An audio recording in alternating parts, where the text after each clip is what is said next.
Hi, I'm Jackson, And I'm Debbie Jansen. and I'm sticking to the truth. Yes, we are sticking to the truth. We are two motormouth mama bears talking current events honestly and boldly. We are truth warriors. No lie is too big and no deception too small. Are you sticking to the truth? I'm sticking to the truth. Are you? Yes, and I hope our listeners are too. Well, today is a fun day for a lot of people. Can you believe the election is over? No more political ads or news programs dedicated to the race. We can get back to living life. Even if your candidate didn't win, I'm sure there's a little breather for all of us. Just to know I can cross that off my daily list is wonderful. I can smile at you today, Julene, and say, "What's up, Julene? How are you doing? How's the kids? What are you cooking for supper? Can't wait to visit with you next week because we're going on a trip together." I love it. Normal is so fun, right, Julene? I mean, well, it kind of feels like maybe a new wonderful normal, for 4 years, normal has been normal, but we got a kind of a new normal. And I know, Debbie, that like everyone on both sides of the political spectrum has just had like this pit in their stomach for the last few weeks. And certainly I think the last few days, everyone has just kind of felt it. And, we're God girls, and we know that we've been praying, and with God, all things are possible. It kind of, I heard someone say, it feels like Christmas came early, the day after election. But, I live in Washington, D.C. You know that, Deb, or the suburb, Deb, just like, 20 minutes from the White House. And so I'm really close to that emotional epicenter where 94% of my neighbors and people around me, people I go to church with, lean on the other side of me politically. And so the mood here is not feeling normal to them. I mean, they are sad. They are subdued. My little daughter is a doula. She's 24. So she helped deliver a baby a few days ago, and she went to go check up on the mama yesterday. And the first thing the mama said is, "Oh, I'm so glad you're here. We can just have a good cry." And my little daughter said, "Oh, I know the hormones are all crazy when you have these babies." And she said, "Oh, no, that's not it at all. I want to cry about the election." Oh, no. And so, you just have to know that, even though I'm feeling and you're feeling like we're in a celebratory mood, that's not necessarily the case around the country. Now, you're in Ohio. What's the mood over there? Well, maybe a little bit better, at least around the people that I know. But I agree with you 100%, Julene. We have a neighbor across the street that is just really wonderful, and I haven't seen them come out, and they are usually out and in the yard and stuff. And I told Ron, I feel compassion for them, and I feel sorry for them, and I do feel for people who put so much energy into this election and didn't get the result they wanted. Yeah. They're going to need time to process what's happened. I agree with you about that. And that is what our program's going to concentrate on today, is to help a little bit with that. But now that it's over, we need to ask ourselves, now what? Now what do I do? Because there's been a lot of crazy predictions, and it's those predictions that are probably causing the most pain for people who didn't vote for Trump. They're worried. What is my life going to be like? Do I need to leave the country? What's going to happen to me? And there's all those scary predictions cause a lot of anxiousness and worry about the next 4 years. I did listen to Greg Gutfeld yesterday, and he pointed out that Trump in his last rally very simply said, whatever's going on in your world, we do not have to live that way. And I like that because it leaves room for different opinions. Whatever is there, we can make it better. You can make it better.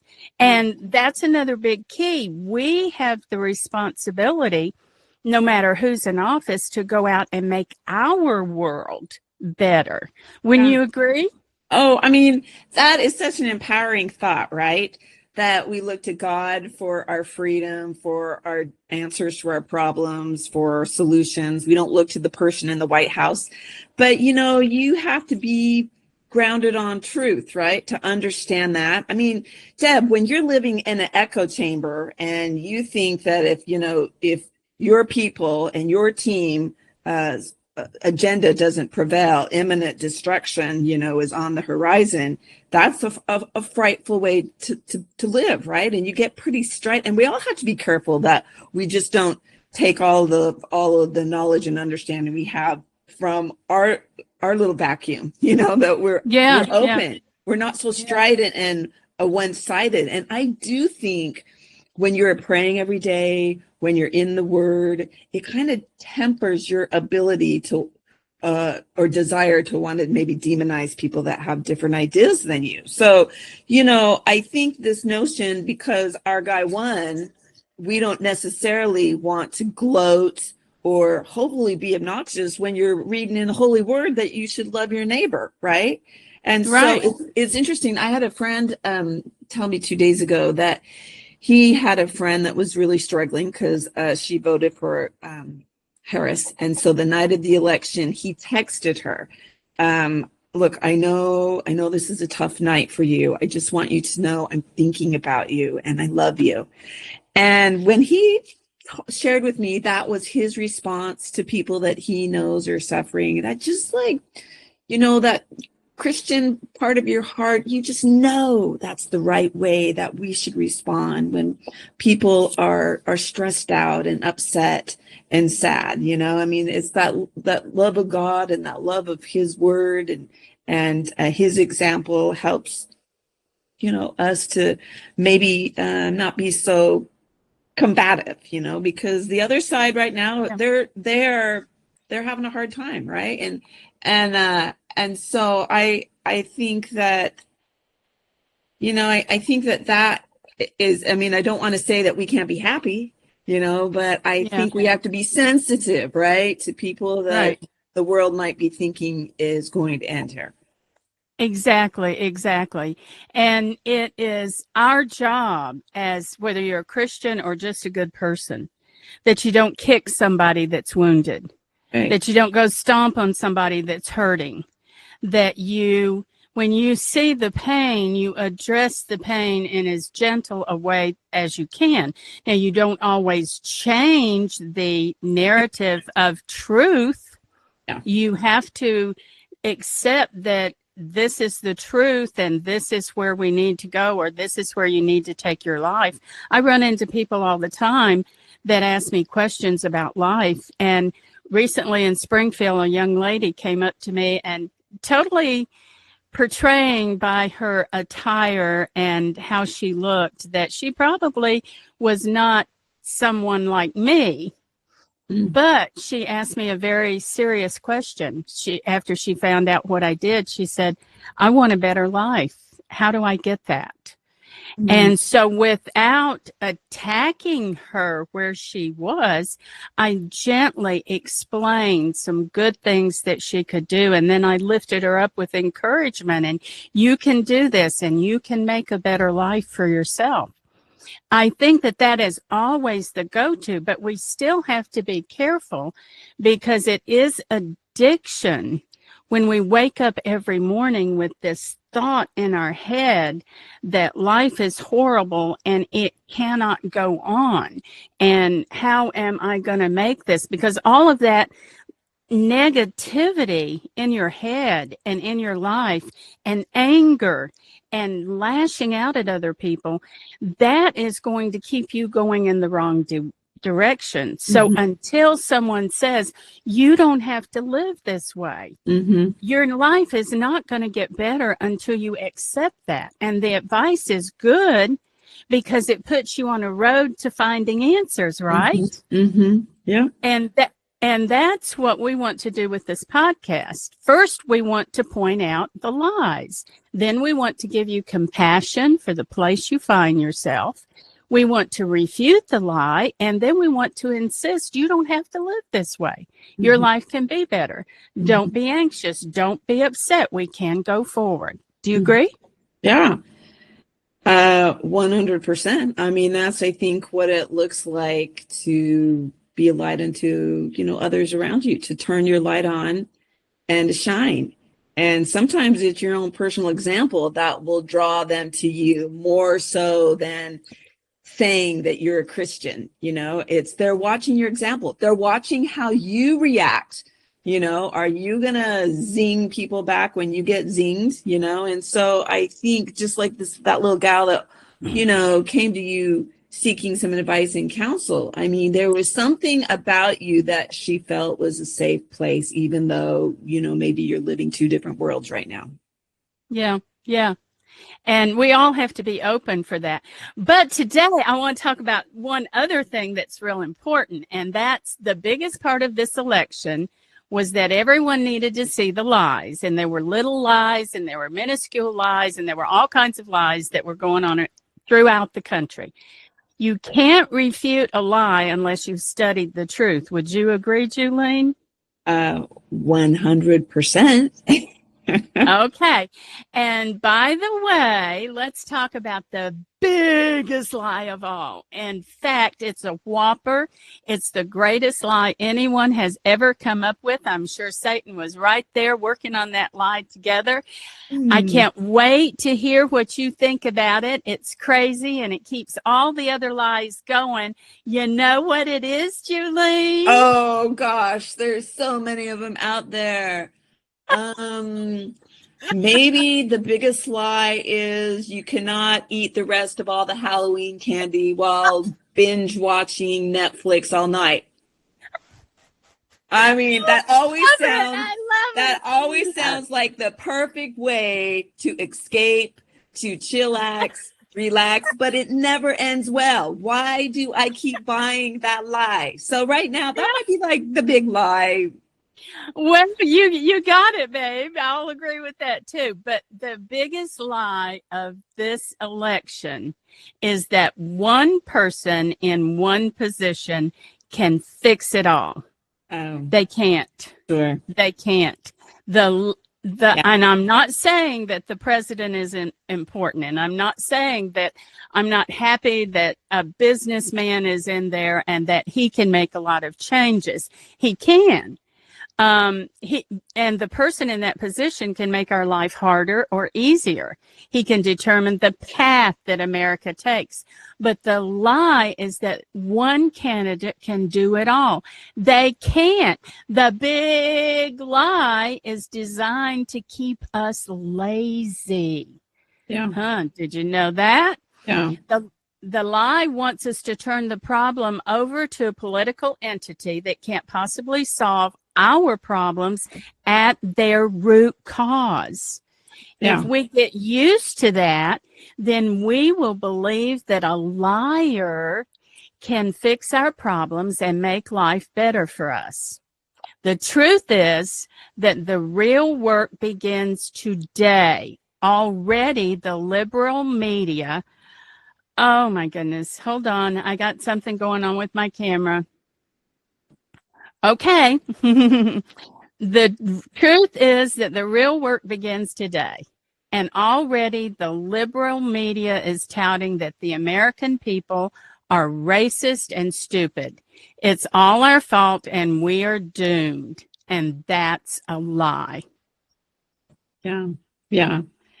And that's hard, Deb, just to sit back and take that when you're hearing some of that hysteria, because that's a lie, right? Yes.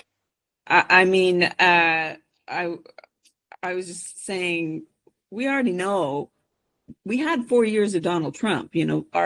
Our life didn't go off the cliff. So for people to be imagining what's going to happen when we know, he did we forget he led the nation for 4 years, and I so guess. you have to, that ability, once again, discernment, to know when they're just stirring up and saying incendiary things, to divide, And then you have to decide, okay, how am I going to react to this? How am I going to refute these lies? Because I don't think it's always good to be muted or silenced because you don't want to be No. contentious, you know?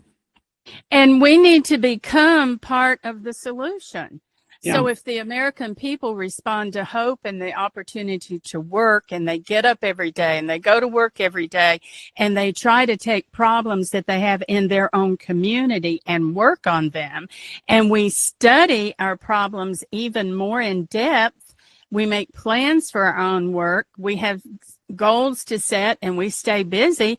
If we do all of that, yes, what he does will help, but we will be also helping to push all of us forward. Yeah. That's how I see it. Well, Debbie, you said something to me the other day that I really like. You used the analogy of when, the Lord parted the Red Sea and Moses and the house of Israel, were walking through, maybe running through on dry ground. And how did you say that? We can't get stuck in the riverbed because, it looks Well, like safe.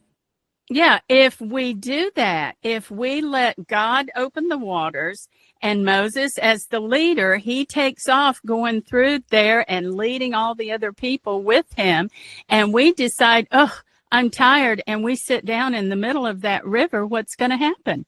It's going to fold in around us. Yeah. And it's going to take us out. We can't do that. We have to say, okay, here's some new plans. Here's how we need to go forward.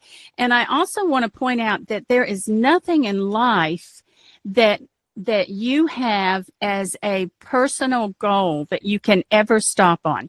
You can't ever reach the place where you say, there, I'm done. You can't do that. I have a problem with weight. And I have to watch my weight all the time. And so I was large at one point when I had a cake decorating business because I like cake. But then I started losing weight, and now I have granddaughters. And one of the things that we do, and I lost a lot of weight during COVID, and I'm still taking it off. But I take my granddaughters out for fancy dinners, and I take them out separately, and I make sure that I spend time talking with them and hopefully molding the future in their lives. Well, Sophie said, I said, where you want to go this time, darling? Oh, let's go to Olive Garden.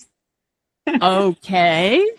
Because the soup and salad there is the least less calories, but it's still a lot. So I talked with her, and of course she wanted me to have a piece of the meatball, and I did. And I can't leave there without having one of those luscious little rolls. And I come home, and it's a little bit up, but it's not bad. So then I asked Gracie, where do you want to go tomorrow? Olive Garden. Oh, so I go to Olive Garden. I'm relaxing what I eat. Oh. And on the third day, I was up 3 pounds. And I thought, I got to get a hold of this quick. And I did. And I'm back to where I need to be. But it's that way in life. You can't sit in front of a double-decker, which I'd love to do, a double-decker banana split and say, I just don't know why I can't lose weight. You have to be diligent. You have to be responsible. You have to say, this problem going forward is mine, and I'm committing to it, not for 10 days, not for 4 years, but for life. Yeah. I'm going to work on this problem. What do you think, Julie? Yeah. Well, I'm still thinking about Olive Garden, actually. I mean, what is it about the unlimited salad and breadsticks that just make you think you don't have a care in the world? Yeah, really. I get it. But since you brought up weight, like like the bane of a woman's existence, the darn scale, I actually lost 30 pounds last year. And I mean, I had to be really diligent with what I put in my mouth. I belong to a program called Bright Line Eating, and we actually say we're food addicts. And so I can't have one cookie. I want to eat the whole bag. So there's no flour, no sugar. We eat 3 meals. We weigh and measure our quantities. But, it's really, I mean, I know the work it took to lose the 30 pounds, but now that I'm in maintenance, we call it my right size body. it actually takes more work. I have to be just as diligent, on the job. I can't let up at all, because if I do, the scale will go up. It rarely goes down, because I'm pretty disciplined about my habits. But I can see, same like with an alcoholic. I mean, even if you haven't had a drink in 30 years, you are still an addict. You still have to be diligent. You still have to work at it. You still have to go to meetings. You have to hang out with people that, reinforce your identity. I mean, it takes work. And I think this is what is, moving forward with our country, that sometimes when we get a win, we think, oh, okay, our man won. We can relax a little bit. All is well in Zion. We can kind of be lulled back into feeling like we're safe. But if not, if we do that, we're going to miss. God has given us a 4-year window, I believe, Deb, Yeah. to gun it through the Red Sea, to run across that dry riverbed and make as many inroads, and to shore up the foundation, particularly of the young people in the country. I mean, we saw what 4 years of godless leadership and godless policies and godless school curriculums did to the young people. And, they're the future of America. And so we have got to make an all-out effort to shore them up and to teach them, truly the principles of godly principles and principles of freedom and free markets and free enterprise and the beauty of what God gave us. And we have to be at more attention than ever before, and just because our people are in office, doesn't mean that we can be pacified into thinking they got it. We don't, our kids are going to be okay now. Yeah, exactly. I'm right there with you, And another example of that is in our parenting situation. You have 5 kids. I have 3 kids, but I have 7 grandchildren. And I don't worry, but I make a commitment to be a part of all of their lives. Just because my 3 are adults doesn't mean I walk away from them. And just because the 7 are little kids or 5 of them live in a different state doesn't mean I don't want to be involved in their life, because life is hard and parents don't always get everything right. I didn't, and my kids probably won't.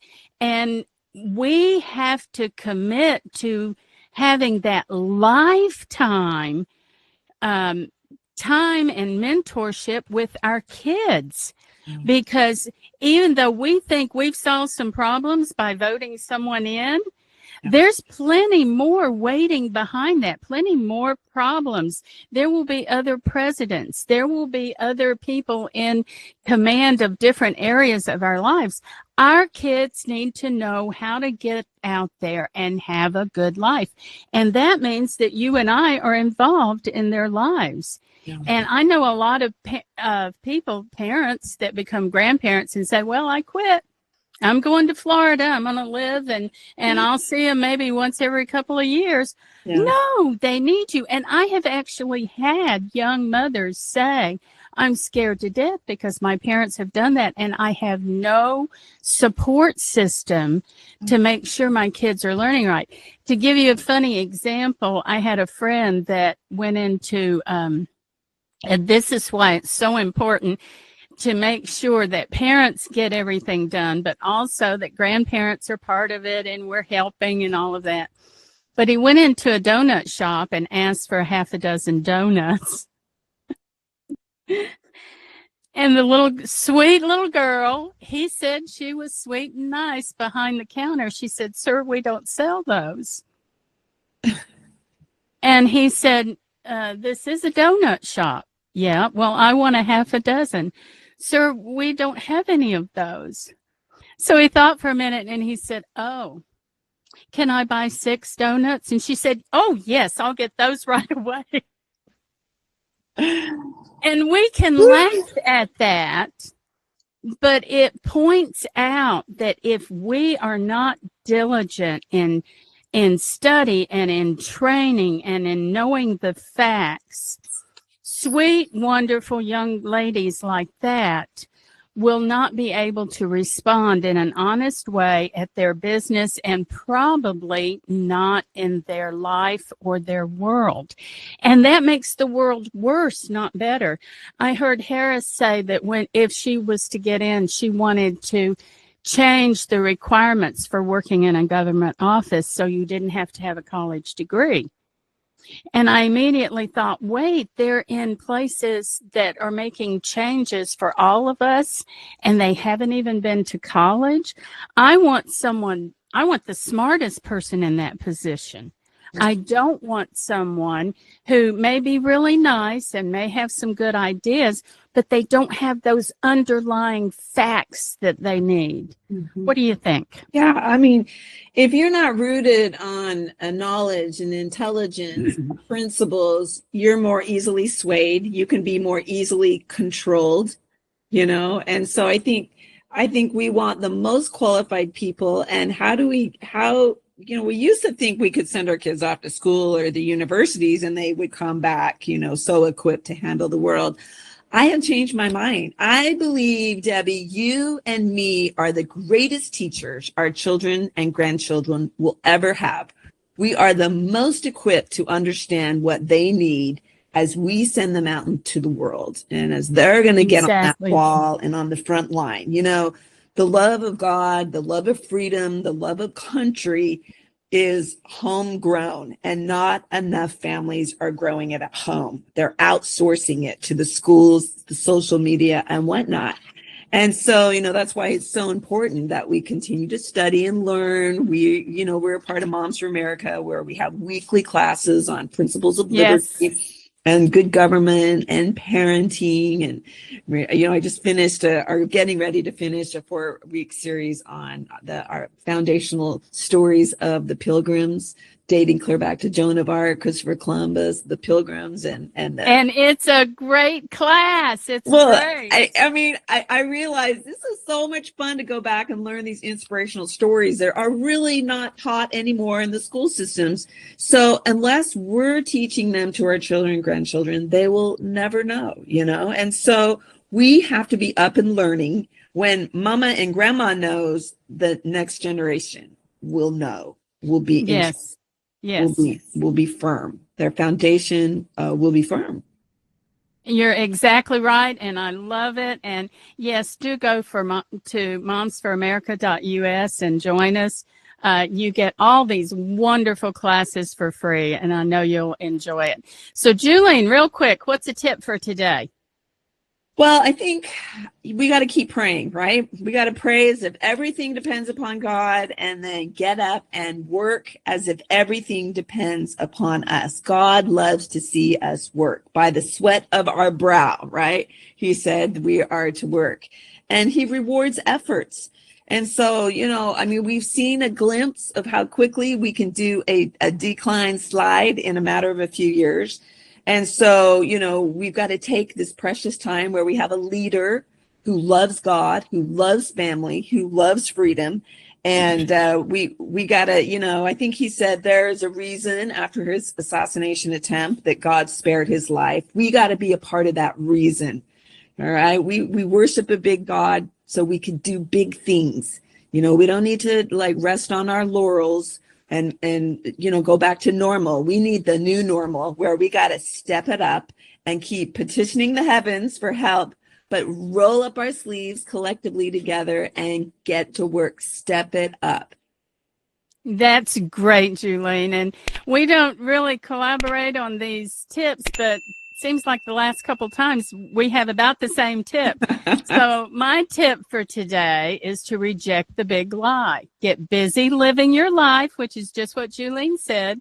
And remember, if your dreams don't scare you, they're too small. In my book, Praying for America, I wrote, God calls us to big things. That's what we like about him, right? I do. Yeah. He accomplishes great things, and we are in awe when he does.